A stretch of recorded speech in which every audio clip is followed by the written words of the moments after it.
Në fushatën zgjedhore të vitit 2013, kryefjale e Partisë Socialiste ishte shëndetësia falas, mbështetja sociale, pensionet më të larta dhe ulja e papunësisë. Vetëm një gjë ishte prioritet, rrugët. Se ju e dini këtë punë në rrugëve, rrugë, mbeti Shqipëria rrugëve, mbetën dhe rrugëve.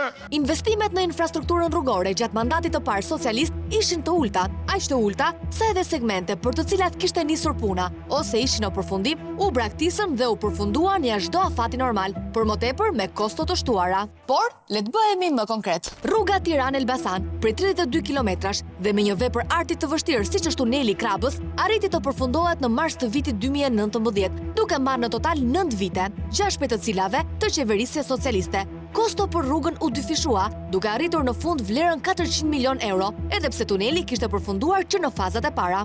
Edhe në rrugën e Kombit, në vitin 2013, ishin të përfunduara 114 kilometra, ndërsa kishin mbetur ende punime për segmentin e fundit që lidh Kuksin me Morinën bashkë me ndërtimin e urës metalike, që u përfunduan eksaktësisht një vit më parë. Pra, plot 11 vjet për të realizuar ato pak kilometra të fundit. Bypassi i Fierit, një aks prej 22 kilometrash, përfundoi në vitin 2020. Punimet kishin nisur që gjatë qeverisjes së demokratëve, por u zvarritën derisa u zgjidh çështja me prishjen e kontratës me kompaninë kontraktore Serenissima.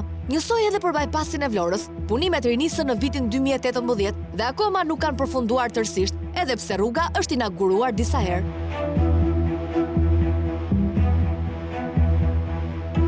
Historia është e ngjashme edhe me aksin e Unazës së Madhe, i cili u braktis tërësisht gjatë mandatit të parë të qeverisë Rama. Fat të ngjashëm patën edhe projektet për rrugë të reja, në një kohë kur një vend i pazhvilluar si Shqipëria kishte nevoja jetike për investime në lidhje infrastrukturore me Europën, në rrugë, hekurudha, porte e aeroporte. Po mirë, mos ndoshta qeveria nuk i donte rrugët? Jo, i donte shumë. Dhe kjo u vërtetua kur erdhi viti 2017, menjëherë pasi socialistët nisën të qeverisnin vetëm, me votat në xhep dhe ku vendi në kontroll të plot, ata nisën projektet me vlera të çmendura. Segmentet e para që ranë në sy për vlerën e lartë ishin ato të Unazës së Madhe, ku vetëm për lotin e parë të segmentit të Unazës nga pallati me shigjeta te rrethrotullimi i sheshit Shqiponia, vlera e punimeve ishte 22 milion euro. Firma alla amerikane që kishte fituar këtë aks dhe që kishte eksperiencën për të ndërtuar një vepër arti me standarde të larta, rezultoi të ishte falso dhe punimet bashkë me parat do të merreshin nga shqiptar. Në fund, projekti ndryshon. Fituese u shpall një tjetër kompani po shqiptare, Sali Llari. Oferta fituese ishte 18 milion euro pa TVSH, por sërish dhe kjo vepër infrastrukturore nuk arriti të zgjidhë trafiku në këtë zonë. Por, Unaza nuk ishte rruga e vetme me shifra të çmendura. Në vitin 2017, qeveria prezanton projektin One Billion Investments, i cili parashikonte të ofronte investime në infrastrukturë në vlerën 1 miliard euro nga sektori privat, të cilat më pas do të shlyeshin me koste nga buxheti i shtetit pas kryerjes së 30% të punimeve. Pra, këtu po flasim për projektet e famshme Public-Private Partnership, ose shkurt PPP.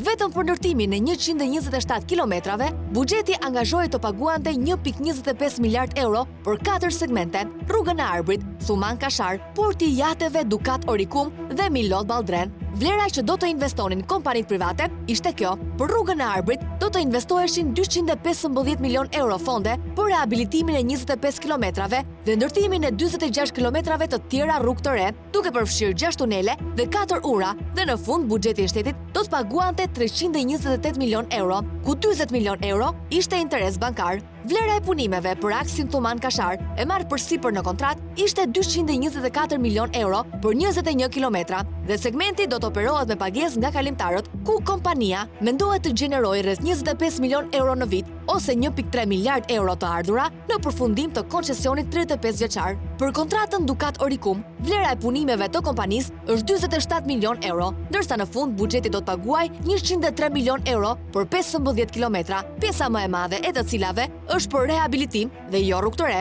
Sipas këtyre llogarive, qytetarët do të paguajnë 5 milion euro për 1 kilometër në rrugën e Arbrit, 7 milion euro për 1 kilometër në rrugën Dukat Orikum, ndërsa për atë Thuman Kashar nuk dihet se sa do të paguajmë nga tarifa deri në fund. Por ajo që ka deklaruar kompania koncesionare se punimet kanë kushtuar 264 milion euro pa TVSH, rezulton që rruga të ketë kushtuar 12.5 milion euro për kilometër. Dhe këtu jemi futur zyrtarisht në epokën e rrugëve ultrakostoze. Dhe pas një ngjashmëri me vendet e tjera europiane që kanë më të shtrenjtë krahun e punës dhe kanë kompani që kanë kosto më të larta vjetore për shkak të makinerive e pajisjeve që janë të teknologjisë së fundit. por ta krahasuar me Thuman Kashar, që është një autostradë kategorisë A, për të cilën nisi ndërtimi në vjeshtën e vitit 2022, le të marrim si shembull punimet për një autostradë të ngjashme që po bëhen në shtetin fqin, Greqi. Në dhjetor të vitit të shkuar, autoritetet greke nënshkruan kontratën për zgjatjen e autostradës veri perëndimore që lidh Janinën me Kakaviën. Segmenti është 70 km i gjatë dhe do të kushtoj 310 milion euro. Le të shohim pak se çfarë vepra sharti ka kjo rrugë. Janë 12 nyje të nivelit të pandërprer, 25 nënkalime, 3 ura të reja, 5 bikalime dhe 2 super ura. Kosto për kilometër e kësaj autostrade është vetëm 4.4 milion euro. Pra, grekët ndërtojnë me 4 milion euro, ne me 12 milion euro. Diferenca? Ne kemi çmime 3 fish më të shtrenjta, por punime 3 fish më të dobta. Sepse mjafton të shohësh disnivelin e asfaltit në të gjithë gjatësinë Thuman Kashar për të kuptuar se me çfarë cilësie është punuar aty. Tani, le të shohim se sa na ka kushtuar rrugët e tjera nacionale vitet e fundit. Për 6 kilometra të tunelit të Llogaras, kontrata e fituar është 170 milion euro ose 204 milion euro me TVSH. Pra, për 1 kilometër, kosto e deklaruar është 28.3 milion euro. Dhe siç po na del nga hetimet e prokurorisë së posaçme, mund të thuhet që rreth 50 milion euro në këtë projekt janë vjedhur. Punimet për projektin e plotë të Unazës së Madhe për 28.7 kilometrash kanë kushtuar 450 milion euro, 15.6 milion euro për 1 kilometër, ose 3.5 herë më shumë se ndërtimet e rrugëve që bën shteti grek. Rruga Korçersek ka kushtuar 86 milion euro për 35 kilometra, ku vetëm loti i dytë për 17 kilometrash kap një vlerë prej 50 milion euro. Rruga nuk është autostradë, por e kategorisë C dhe 1 kilometër e saj ka kushtuar mesatarisht 3 milion euro.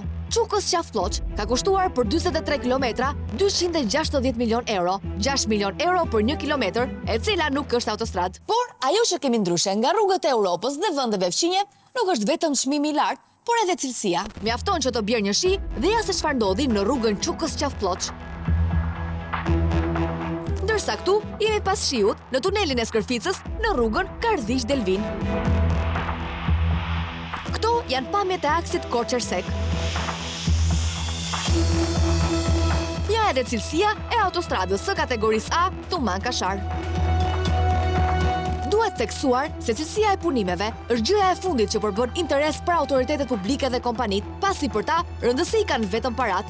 Kjo u vërtetua edhe në komunikimet që ka gjetur SPAK mes supervizorit të punimeve të tunelit të Llogaras dhe ish drejtorit të autoritetit rrugor shqiptar Evis Berberit, ku hidheshin dyshime se në pjesën e betonizimit nuk ishte hedhur mjaftueshëm përforcime çelik dhe se ishin shkelur standardet e sigurisë në rastet e zjarreve. Dhe kur i shohim të gjitha këto, kostot që fluturojnë qiell, cilësia që bie në tokë, kuptojmë diçka shumë të thjeshtë. Në Shqipëri, rrugët nuk ndërtohen për të udhëtuar, por për të faturuar. Sepse ndërsa qytetarët zihen për gropat, bllokimet dhe trafikun, dikush tjetër zihe për faturat, metrat dhe përqindjet.